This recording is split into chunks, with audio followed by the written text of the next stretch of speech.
Halo teman-teman semua, kembali lagi dengan saya Edelweiss Todingbunga dari jurusan Psikologi Universitas Boswa Makassar. Nah, pada video kali ini saya akan membahas tentang pemahaman konsep aksiologi dalam filsafat ilmu. Pembahasannya tetap saya ambil dari buku Filsafat Ilmu Profesor Dr. Amsal Bakhtiar MA. Untuk mempersingkat waktu, mari kita mulai pembahasannya. Aksiologi. Ilmu merupakan sesuatu yang paling penting bagi manusia, karena dengan ilmu, semua keperluan dan kebutuhan manusia bisa terpenuhi secara lebih cepat dan lebih mudah. Dan merupakan kenyataan yang tidak bisa dipungkiri bahwa peradaban manusia sangat berhutang kepada ilmu. Ilmu telah banyak mengubah wajah dunia, seperti hal memberantas penyakit, kelaparan, kemiskinan, dan berbagai wajah kehidupan yang sulit lainnya.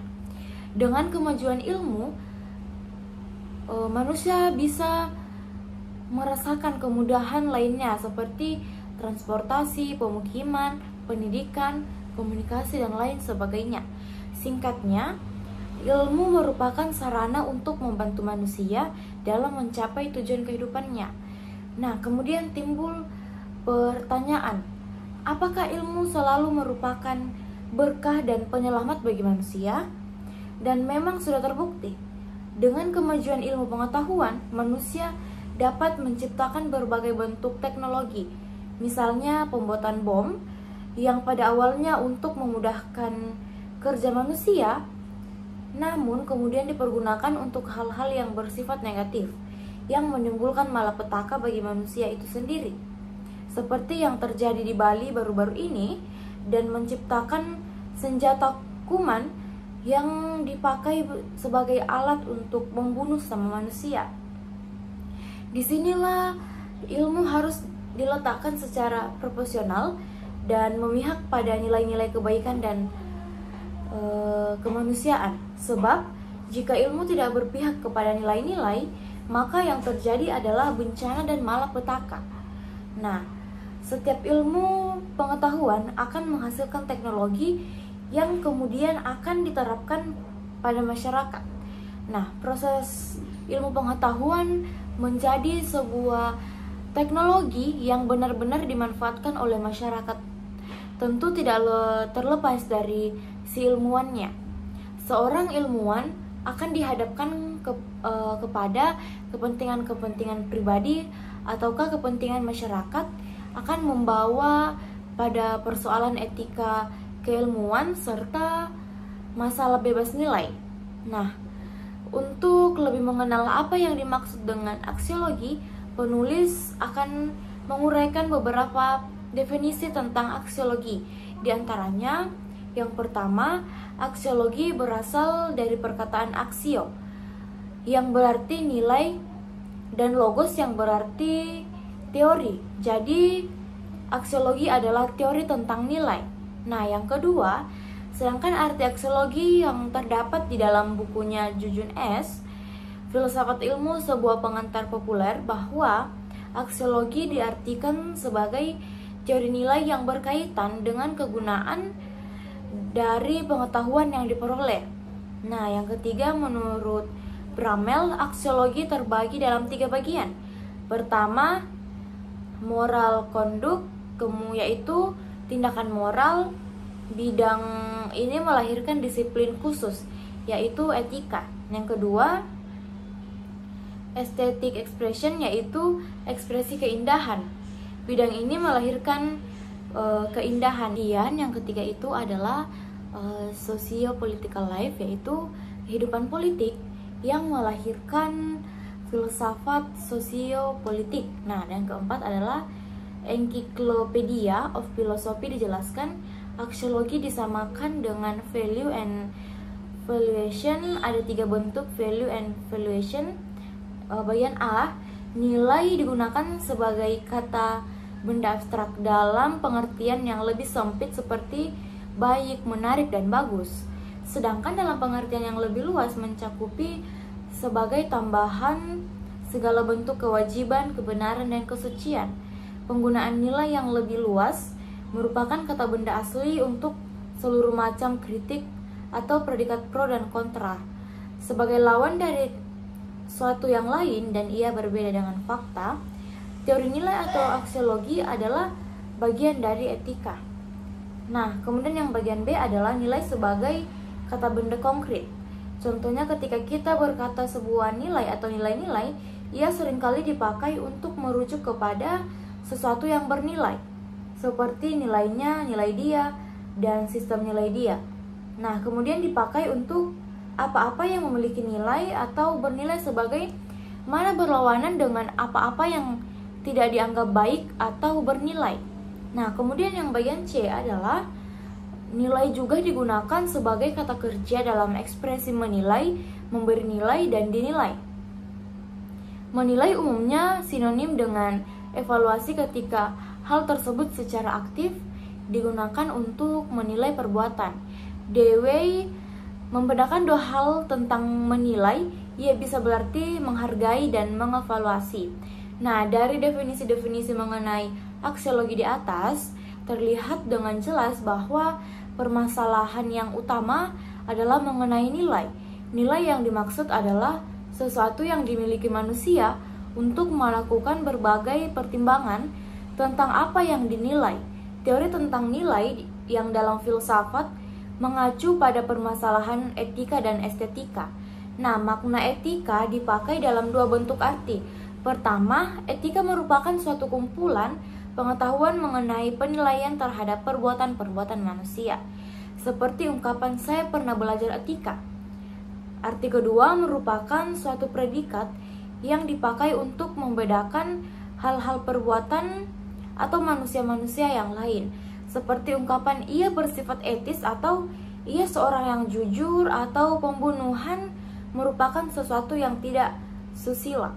Kemudian etika menilai perbuatan manusia, maka lebih tepat kalau dikatakan bahwa objek formal etika adalah norma-norma kesusilaan manusia, dan dapat dikatakan pula bahwa etika mempelajari tingkah laku manusia ditinjau dari segi baik dan tidak baik di dalam suatu kondisi yang normatif, yaitu sesuatu yang kondisi yang melibatkan norma-norma.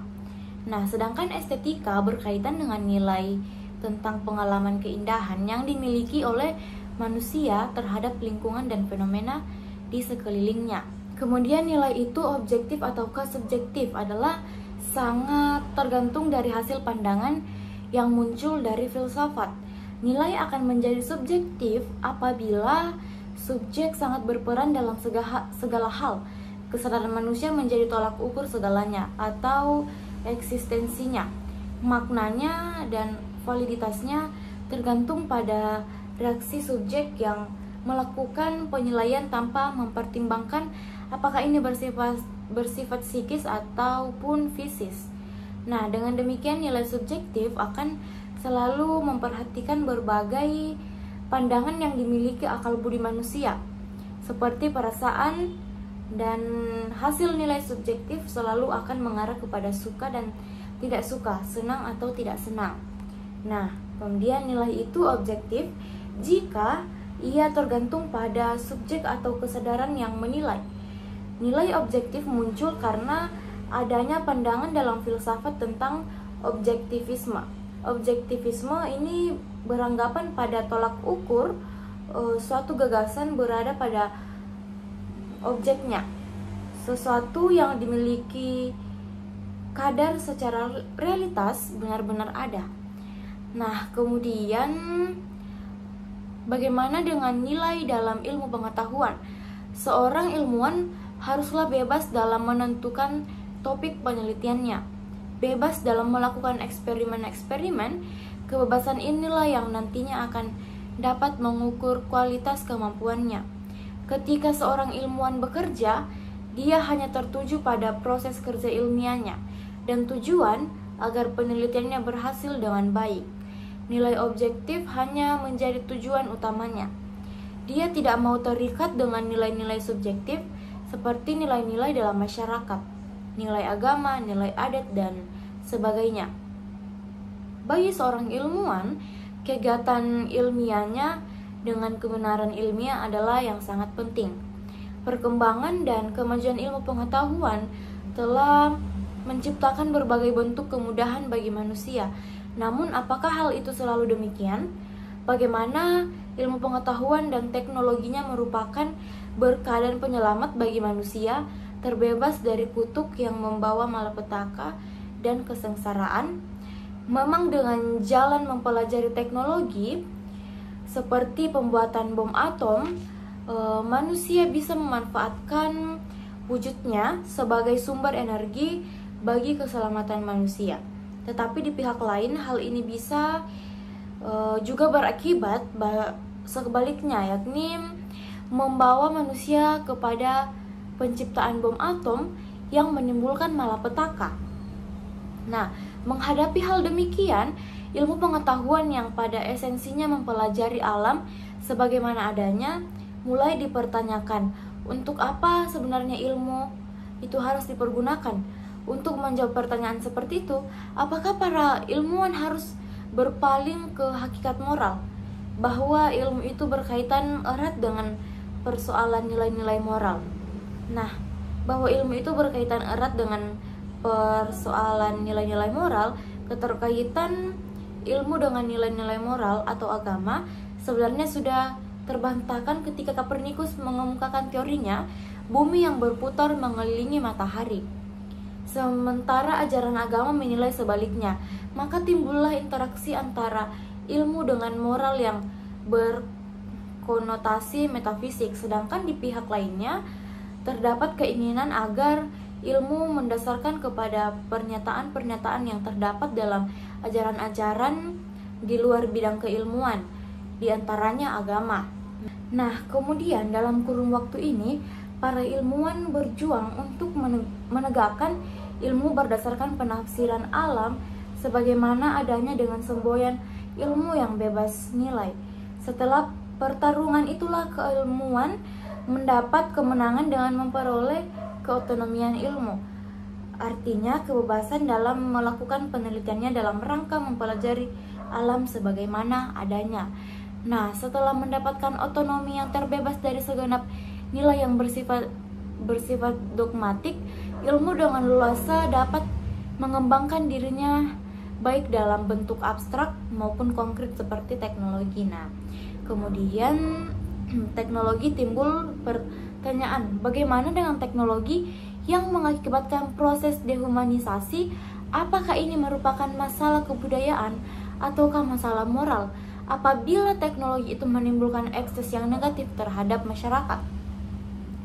Nah, kemudian dihadapkan dengan masalah moral dalam ekses ilmu dan teknologi yang bersifat merusak, para ilmuwan terbagi ke dalam dua golongan pendapat. Golongan pertama berpendapat bahwa ilmu harus bersifat netral terhadap nilai-nilai, baik itu secara ontologis maupun aksiologis. Dalam hal ini, ilmuwan hanyalah menemukan pengetahuan yang terserah kepada orang lain untuk mempergunakannya.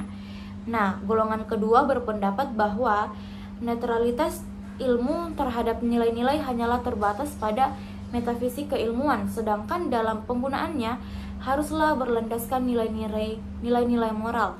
Nah, golongan kedua mendasarkan pendapatnya pada beberapa hal, yakni yang pertama, ilmu secara faktual telah dipergunakan secara destruktif oleh manusia, yang dibuktikan dengan adanya dua perang dunia yang mempergunakan teknologi-teknologi keilmuan. Nah, yang kedua, ilmu telah berkembang dengan pesat dan makin esoterik hingga kaum ilmuwan lebih mengetahui tentang ekses-ekses yang mungkin terjadi bila terjadi penyalahgunaan. Nah, kemudian yang ketiga, ilmu telah berkembang sedemikian rupa di mana terdapat kemungkinan ilmu dapat mengubah manusia dan kemanusiaan yang paling hakiki, seperti pada kasus revolusi genetika dan teknik perbuatan sosial.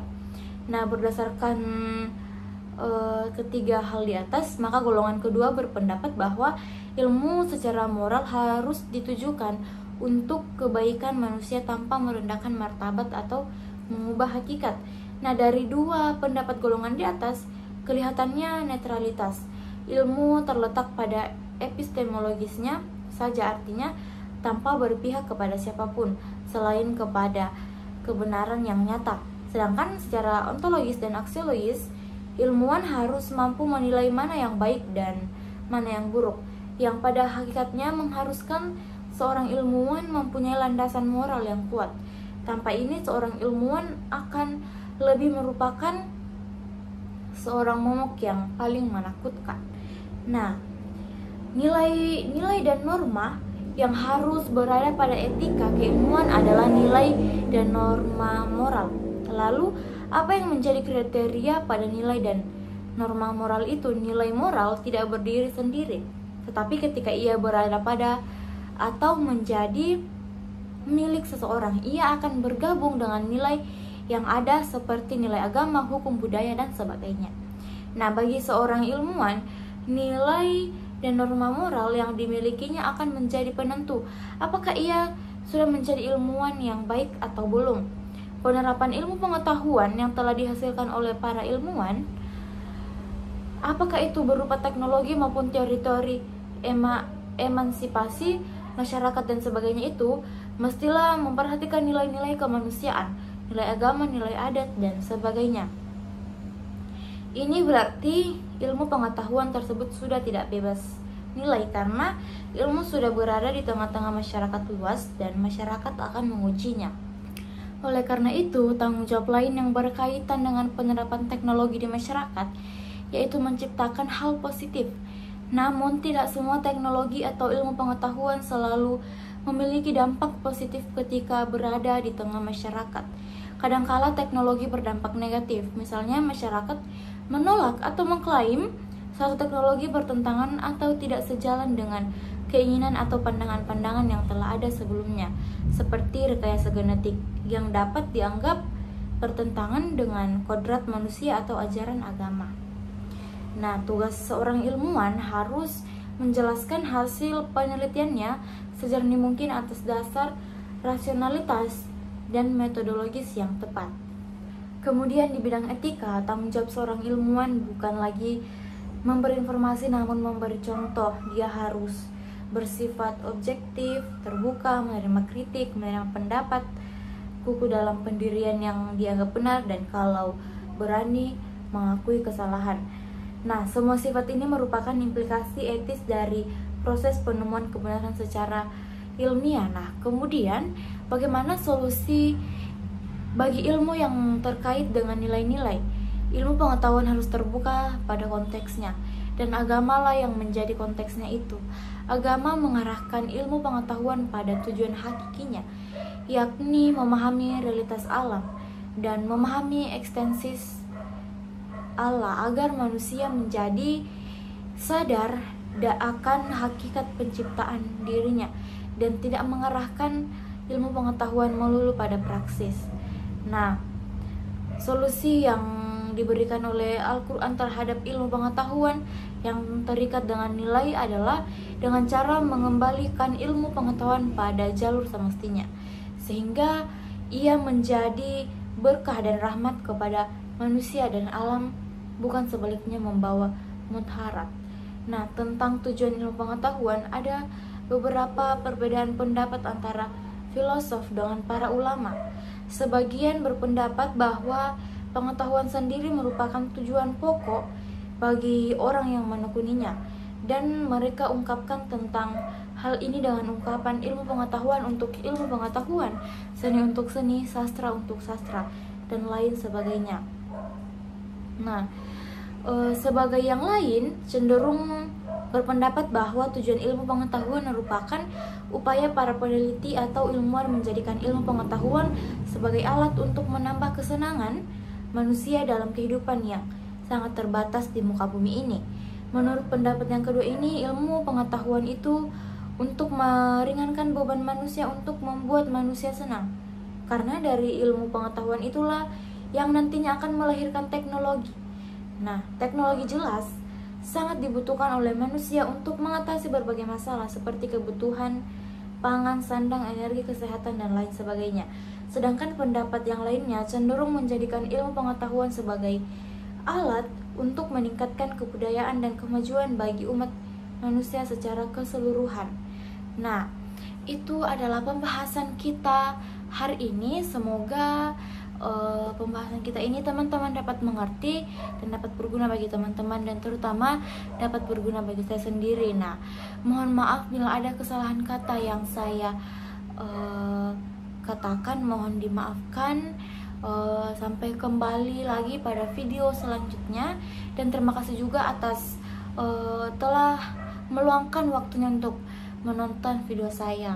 Sampai bertemu di video selanjutnya. Terima kasih.